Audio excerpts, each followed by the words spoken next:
네, 안녕하세요. 이번 시간에는 골딩엠의 음속 측정에 관련해서 같이 수업 진행해 보도록 하겠습니다. 자, 이제 문제는 1번, 글 전개 방식이 어떻게 되어 있는가? 2번, 내용의 일치. 그래서 세부 내용을 여러분들이 이 글을 읽고 잘 찾을 수 있는가? 혹은 잘 이해하고 있는가? 다음에 3번은 기억에 대해서. 그러면 기억을 찾아보게 되면 골딩엠의 음속 측정에 대한 이야기입니다. 그러면 이 글의 핵심 개념 중에 하나겠구나 라는 거 확인할 수 있고요. 다음에 4번.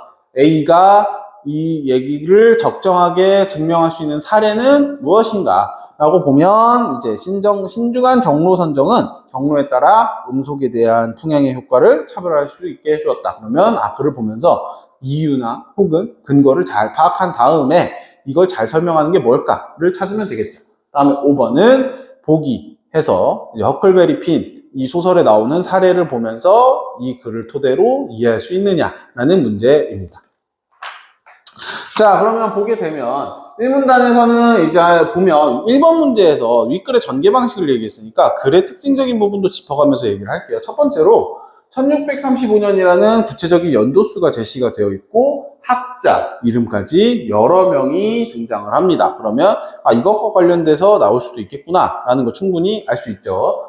자, 그래서 가상기는 음속 측정을 하기로 마음을 먹어요. 그 당시에는 빛의 속력에 대해서 알 수가 없으니 일단 무한대라고 보고 그것과 비교해서 소리가 도달하는 시간의 차이를 측정하겠다. 그러면 대포를 빵 쐈을 때 들리는 소리와 우리가 빛을 봤을 때 느끼는 그 시간과의 그 관계를 파악하려고 했다. 자, 다음에 음속 같은 경우에는 그러면 어떻게 계산을 하려고 했느냐? 거리를 빛을 보는 소리가 들린 그 경과한 시간을 재려고 해서 나눴다. 그래서 가상디는 478.4를 구했고 메르센 같은 경우에는 또 448을 구했어요. 그리고 나서 보렐리와 비비아니는 또 349.8 하다 보니까 서로 오차가 너무 크네 라고 생각을 한 거야. 그러다 보니까 1738년에 파리 과학 아카데미에서는 또 제대로 조금 최대한 열심히 해가지고 332m/s이라는 최대한 가까운 근사값을 구했어요. 우리가 지금 알고 있는 음속과의 가장 가까운 근사값. 자, 근데 왜 우리가 이 차이가 나지? 라는 거에 대해서는 생각을 안 했다는 거예요. 그러다 보니까 여러 환경이 음속에 미치는 영향은 고려하지 못했다.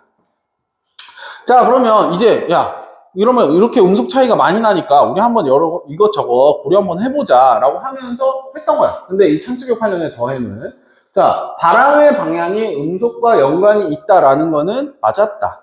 근데 비와 안개가 음속을 낮춘다 라고 예측을 했는데 이거는 또 나중에 생각해보니까 혹은 나중에 계산해보니까 틀렸다. 다음, 여름과 겨울의 음속이 동일하다. 근데 이거는 또 측정도 안 해봤다. 자기 혼자 잠정적으로 결론을 내린 거지. 그러다 보니까 이제 그 이후에 비안콘이라는 1740년에 비안콘이라는 사람이 아니다. 기온의 음속과 영향이 있다라고 얘기를 했다. 그래서 대체를 했다는 거예요. 뭐를? 더햄의 이 얘기를. 자, 다음에 3문단에서는 18세기 초에 뉴턴이 이제 등장을 하면서 음속을 이론적으로 추정을 했어요. 내가 계산을 해보니까 음속은 이래야 맞아 라고 얘기를 했더니 이거 기존에 아까 쟀던 그 440 몇, 330 몇 이런 차이가 좀 있네? 그러면 좀 제대로 증명을 해봐야 되지 않겠어? 라고 생각을 했겠죠. 그러면 근데 했는데 이것저것 다르잖아. 그러면 다양한 대기 조건에서 하려면 어떻게 해야 돼? 오랜 기간 여러 번 실행을 해봐야겠죠. 그러다 보니까 아무래도 여러 가지로 힘들 수 있겠지. 그런데 이거를 하려고 한 사람이 나타났어요. 누구? 골딩햄. 1820년에서 이제 21년에 골딩햄은 1년 동안에 걸쳐서 대기 조건 이런 거를 다 따져가지고 풍향의 효과 이런 걸 따져서 하려고 했던 거야. 측정을 하려고 했던 거예요. 보면 먼저 대기 조건은 1년간 음속 측정 시에 날기 대기 상태를 다 기록해놔. 그리고 나서 다양한 대기 샘플을 구하기 위해서 사계절, 날마다 다른 상태일 때 측정하려고 한 거야. 어느 날은 비 오고, 어느 날은 맑고, 어떤 날은 춥고, 이런 것까지 다 고려해서 하려고 했다라는 거죠. 다음에, 풍향의 효과를 이제 우리가 잘 연구할 때 알 수 있게 하기 위해서 다른 소리 전달 경로를 두 가지로 마련했다라는 거예요. 그래서 하나는 세인트 토마스 산에서 마드라스 천문대까지, 다음에 2번은 세인트 조지 요새에서 마드라스 천문대까지. 그러면 마드라스 천문대를 기점으로 삼아서 두 경로를 선택을 했구나. 근데 그 방향이 어떻다? 거의 반대고 일직선은 또 아니었다. 다음 1의 거리가 2에 비해서 2배 멀게 존재했다. 라고 하는 거는 뭐예요? 결국 목표가 뭐였다? 한 번의 측정으로 최대한 많은 데이터를 모으려고 했다는 거죠. 왜? 경로도 다 다르게 했고, 그리고 거리에도 차이를 두면서 거리에 따라서도 뭔가 뭐 영향을 더 주는 요소가 있지 않을까? 이런 것까지 고려했다는 거지. 그러다 보니까 A, 경로에 따라서 음속에 대한 풍응 효과를 차별화하려고 했다라는 얘기가 나옵니다. 자, 4문단 같은 경우에는 그러면 이 대기 측정, 음속 측정을 위해서 여러 가지 선행 작업이 필요했는데 첫 번째로 제일 중요한 게 뭐였겠어요? 당연히 빛과 소리의 속도 차를 알 수 있을 만큼 충분히 거리를 멀게 설정을 하고 다음에 정확한 거리를 제하했겠죠. 그러면 이제 그 당시에 램부턴 대령은 인도 삼각 측량 대사업을 나라에서 시켰기 때문에 했어요. 그러면 당연히 이 골딩햄 역시도 이 정보가 마침 있으니까 우리도 이거 써야지 하고 그냥 끝났을까? 그렇지는 또 않았다는 거예요. 어떻게? 골딩햄이 음원과의 거리를 직접 측정한 후에 비교했다는 거예요. 뭐랑? 얘랑도 비교하고 뭐 실제로도 이 데이터 내가 잰 것끼리도 비교하고 그렇게 하면서 먼 거리는 12번 멀다 보니까 조금 더 많이 해야 정확하겠구나 라고 생각을 한 거죠. 그래서 29,547피트라는 결론을 내렸고 가까운 거리는 13,932 그래서 정확하게 2배까지는 아니지만 거의 2배에 가까운 수로 설정을 했구나 라는 거. 자, 그래서 골딩햄은 음속 측정을 할 때 1년 반 동안 800차례 이상을 측정을 했고요. 매일 정해진 시각에 했대요. 최대한 변수는 줄이기 위해서. 자, 다음에 조수 2명에게 둘 다 측정을 시켜가지고 대신 너희 둘이 의논은 하지 말라 그래. 왜? 이게 아무래도 측정을 하다 보면 여러 가지 유관이나 그 당시 실수나 이런 것도 반영이 될 수 있는데 이거를 만약에 둘이 다시 만나갖고 먼저 얘기를 하면 측정값에 오히려 오류가 생길 수도 있겠죠. 왜? 자기들이 잠정적으로 결론을 내리는 거기 때문에. 그러면 이 친구는 이 값이 나왔고 이 친구는 이 값이 나왔고 별개라고 생각을 해야 되는데 둘이 맞추면 이상한 변수가 더 끼어버린다는 거죠. 그러니까 그거를 차단하기 위해서. 자, 그리고 그 당시에 가장 정확한 시계를 쓰려고 했고 다음 모든 기록할 수 있는 건 다 기록하려고 했다. 이 영향을 줄만하다라고 생각하는 것까지. 자, 그리고 소리의 세기와 음속의 관계를 측정해 보려고 해서 화약의 양을 조절해 봤는데 해본 결과 영향이 없구나라는 결론까지 또 얻었다. 자, 그래서 이 실험의 결론을 5문단에서 내면서 글이 끝나는데 더 먼 거리의 음원에서는 최대 3초의 차이까지 발생을 했다는 거지. 그리고 시간도 27.6초, 24.8초로 꽤나 걸렸고. 그러다 보니까 기온 1화씨, 자, 이번엔 또 화씨예요. 기온 1화씨당 공기 중 음속은 0.36이 상승했다. 즉, 기온이 오를 때마다 0.36m/s만큼 상승을 했구나라고 정확하게 관계성을 만들었고. 다음에 습도 및 대기압에 따라서도 이러한 비율로 움직여요 라고 얘기를 했고요. 마지막으로 순풍은 역풍 대비 6m/s이나 상승했다라는 결론까지. 그래서 경로를 따로 지정했던 것도 이제 영향을 줬구나라는 거 확인할 수 있죠. 자, 그러면 1번 윗글의 전개 방식으로 적절한 것은 이라고 했을 때 우리 여러 가지 얘기를 했었는데 제일 특징적인 게 뭐예요? 지금 뭐 연도수와 그 다음에 학자들이 여러 명이 나온다. 그러면 학자들 간의 관계를 생각해 보면 어떤 애는 이론만 내고 어떤 애는 서로 그냥 얘도 측정했으니까 나도 해보고 막 이런 식이고 어떤 애는 막 이것저것 결론은 내봤는데 더햄 같은 경우에 이것저것 내봤는데 어떤 건 또 틀리고 어떤 건 맞고 그러다 보니까 야 이건 틀린 거 아니야? 이건 틀린 거 아니야? 계속 반복하는. 자, 그래서 보게 되면은 그것을 가장 잘 설명하는 애는 1번은 딱히 맞나? 아닌가? 아리까리해요. 근데 정확하게 또 맞다라고 하기에는 조금 힘들고 2번 같은 경우에는 상반된 속성을 갖는 대상을 대조했다라고는 할 수 있어요. 뭐랑 뭐? 순풍이랑 역풍 혹은 뭐 여름이나 겨울. 근데 그 절충적 대안 뭐 이런 것까지는 아니다. 혹은 방법에 관해서도 이런 거에 대해서는 딱히 얘기는 없다. 자, 다음 3번. 이론과 실제의 차이를 줄이기 위해 필요한 단계를 순서에 따라 나열한다. 이게 딱 과학자들이 하는 방법이죠. 그리고 이 글도 연도에 따라서 흐름에 따라서 이 학자는 이거에 반박했고 이건 또 대체시켰고 뭐 이런 식으로 얘기를 하다 보니까 바로 잡으려고 했다. 그러다 보니까 정답은 정확히 3번이다. 그리고 4번하고 5번에서는 이제 5번의 이 유비적 관계가 무엇인가 라고 궁금할 수도 있어요. 유비적 관계는 뭐냐? 즉, 유사한 성질에 따라서 다른 대상을 유사한 성질로 비유해서 우리한테 조금 더 알기 쉽게 전달한다라는 건데 딱히 비유가 들어가 있지도 않죠.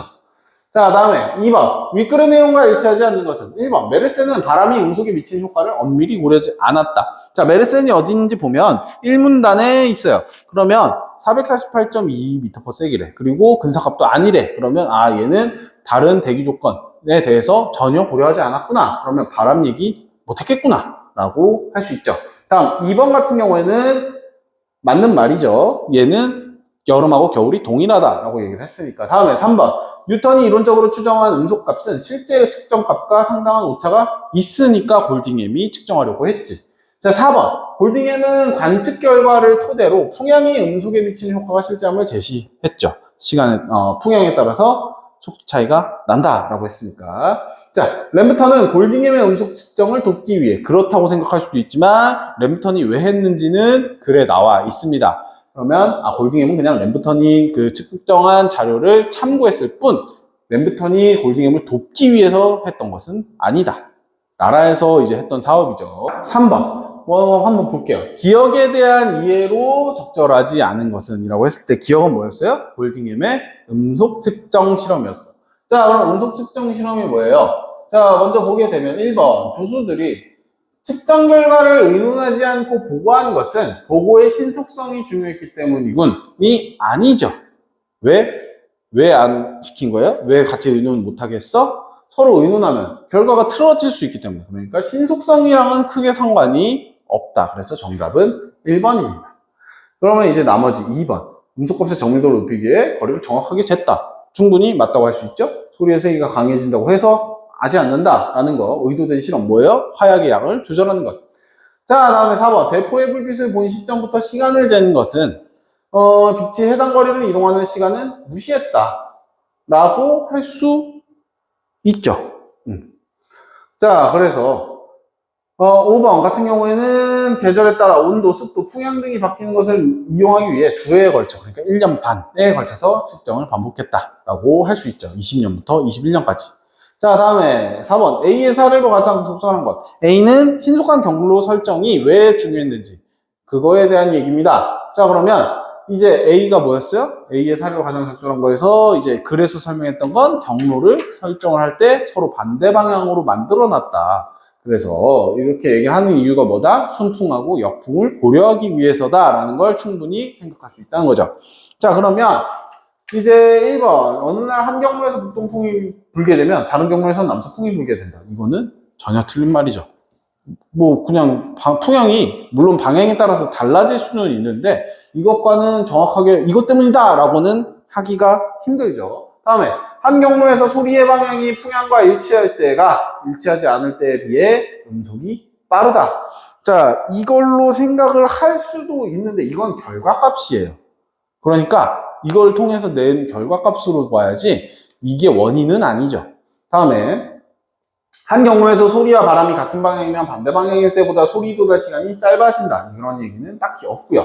4번. 소리의 방향과 바람의 방향이 한 경로에서 일치하면 다른 경로에서는 거의 반대 방향이 되겠죠. 그러다 보니까 정답은 4번. 얘가 가를 조금 더 정확하게, A를 조금 더 정확하게 설명하는 내용이다. 자, 5번. 윗글을 첨부하여 보기에 대해 논의한 내용을 적절하지 않은 것은 하면서 이제 허클베리 핀의 내용이 나오는데, 자, 여기 보면 이제 소리에 대한 얘기가 나오고요. 여러 가지 날씨, 그리고 도끼가 번쩍하는 건 뭐겠어? 빛과 소리의 관계. 그래서 소리는 전혀 들리지 않았다. 그러면, 골딩엠의 음속 측정과 관련된 내용들이구나, 라는 걸 충분히 확인을 할 수 있다. 자, 1번. 도끼로 장작을 패는 행동과 딱 하는 소리는 동시에 발생하지만, 행동을 보는 것과 소리를 듣는 것이 시간의 차이를 두고 일어날 수 있다. 왜? 이 글에서도 확인이 되죠. 소리는 나중에 들렸다. 바로 들리지 않았다. 다음, 글에서도 충분히 확인되고요. 2번, 도끼로 창작을 패는 소리는 대포 소리에 비해서 작더라도 골딩엠의 측정 결과에 따르면 전자가 후자보다 느리게 움직인다. 느린 것과는 상관이 없다라고 그래서 확인이 됐고, 다음에 3번 안개가 끼면 사람은 보이지 않아도 떨썩하게 이야기하는 소리를 허클베리가 똑똑히 들었다는 것은 더햄이 생각한 음속에 대한 안개 효과가 틀렸다는 것을 증명한다 라고 하기에는 물론 4번하고 5번도 봐야겠지만 사람이 보이지 않는 것과는 이 글에서 음속 측정으로 설명할 수 있는 것은 딱히 없다. 왜? 안개가 껴서 사람이 보이지 않는 걸로 이 모든 글의 내용과 설명할 수 있는 게 없어요. 그래서 정답은 3번입니다. 그리고 안개 효과가 틀렸다는 것까지 증명한다라고 하기에는 측정할 수 있는 것 대상 자체가 없으니까. 왜? 사람이 보이지 않으니까. 그래서 정답은 3번. 다음에 4번 같은 경우에는 2초의 시간이 걸렸다. 내가 이걸 듣는데 2초의 시간이 걸렸다고 하면 1번 경로에 있던 거리보단 당연히 가깝겠죠. 왜? 27.4초, 29점 몇 초 걸렸다고 했으니까 훨씬 가깝긴 했겠구나. 다음 5번 도끼가 떨어지면서 번쩍할 때 허클베리가 딱 하는 소리를 듣지 못한 것과 골딩햄의 조수가 불빛을 보고서 대포 소리를 듣기까지 시간이 걸린 것은 모두 광속이 음속보다 빠르다는 것을 알려준다. 이 글에도 전제로 깔려 있었어요. 빛의 속력은 무한대로 가정했다. 혹은 우리도 이미 빛의 속도를 대부분 알고 있기 때문에 당연히 음속보단 빠르겠지 라고 되게 당연한 얘기긴 하지만 그래서도 충분히 확인이 된다라는 거.